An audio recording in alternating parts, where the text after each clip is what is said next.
Hello and welcome to the Quiver channel. I am Jason, your host. Relationships. Relationships for disabled people is far more challenging than for your normal type person. And I'm going to talk about mental disabilities, not physical, because it's the mental ones I know.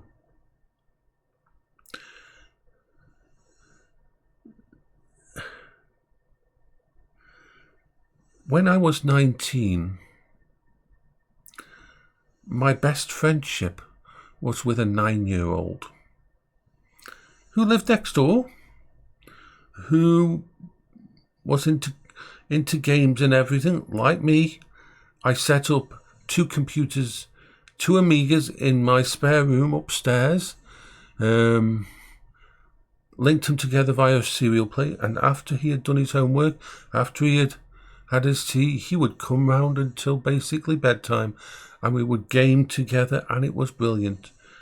And I had so much more in common with him than anyone else of my age, because my brain didn't understand social etiquette, did not understand the mind games and the deceptions and the lies and the way adults act.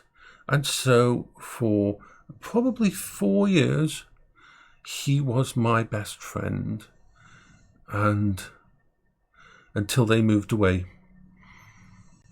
Every single day we'd come round and we'd game, and we'd play and stuff, and we'd watch stuff on TV and anime and stuff like that. Completely and totally innocent, and it was wonderful.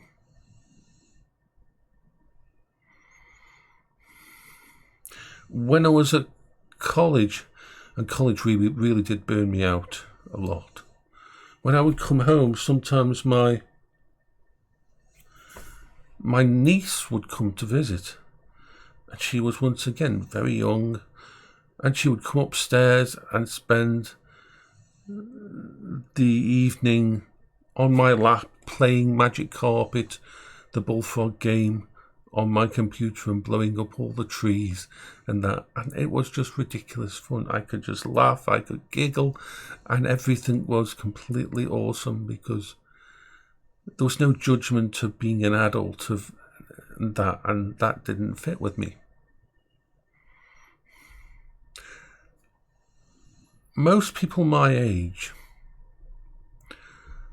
I have nothing at all in common with. People who are in their 50s, mostly, I don't have anything in common with them.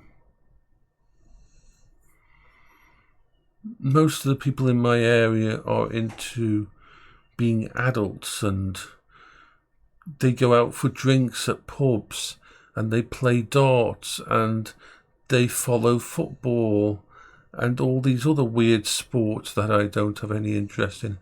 They are interested in with things like investments and money, and they are interested in things like going and doing bowling and all this weird shit that has no interest to me at all.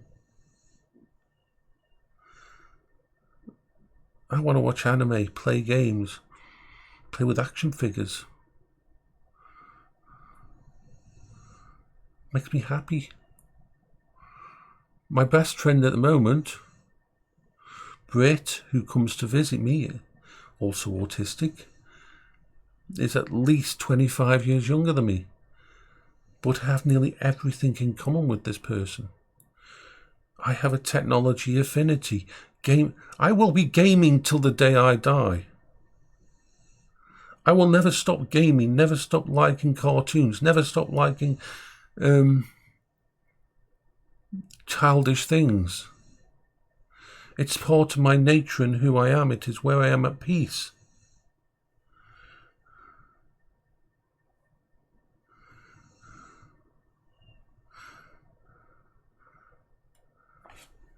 There's no way at my age I could be around really young people because it would be seen as weird. It's one of the I really wish that if Paola and we'd been around, we'd probably have had children. And I would be that crazy parent who spends all his time with his child playing with their toys and everything and on the floor, and I would be having an absolute blast.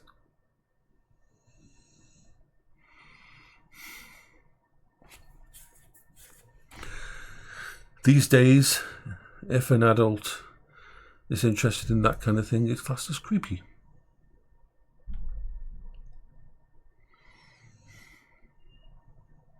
But the adult world doesn't make sense to me most of the time. It's exhausting. It's weird and disjointed, and it gets worse over time.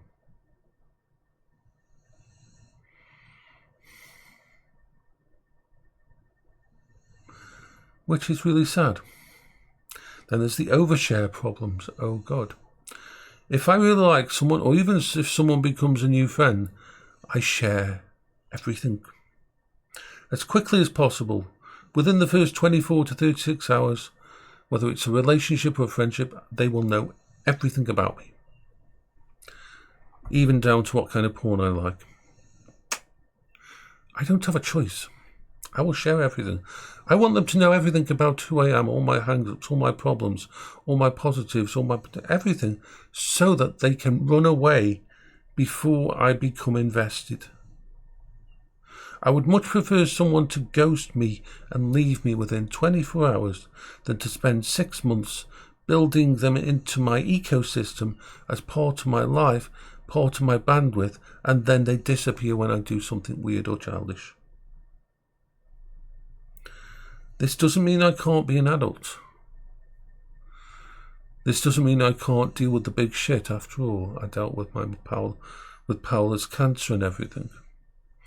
I've done the responsible things.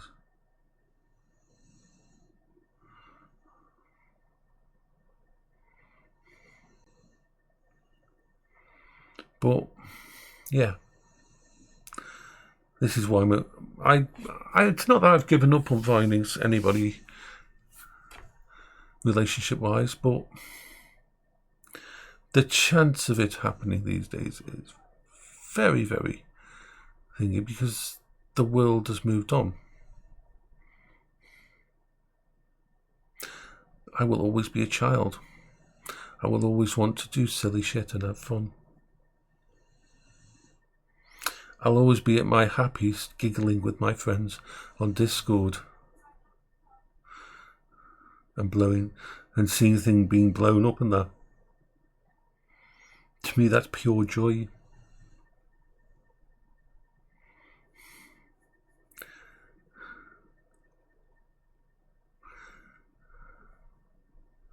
And then there's names. Oh God, this gets me in trouble a lot.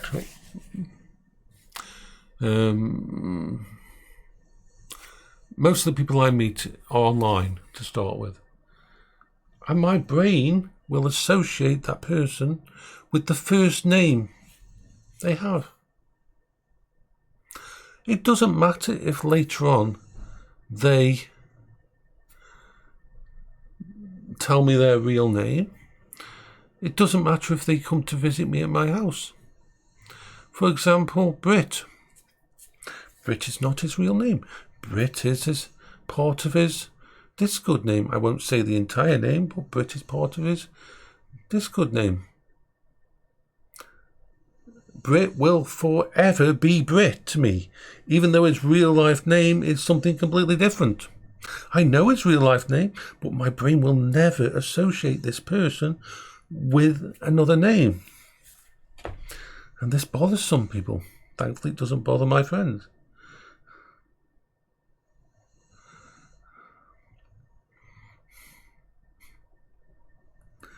It's strange. Anyway, I hope you're having a wonderful day. I'm doing not too bad today. Everything's getting back to normal.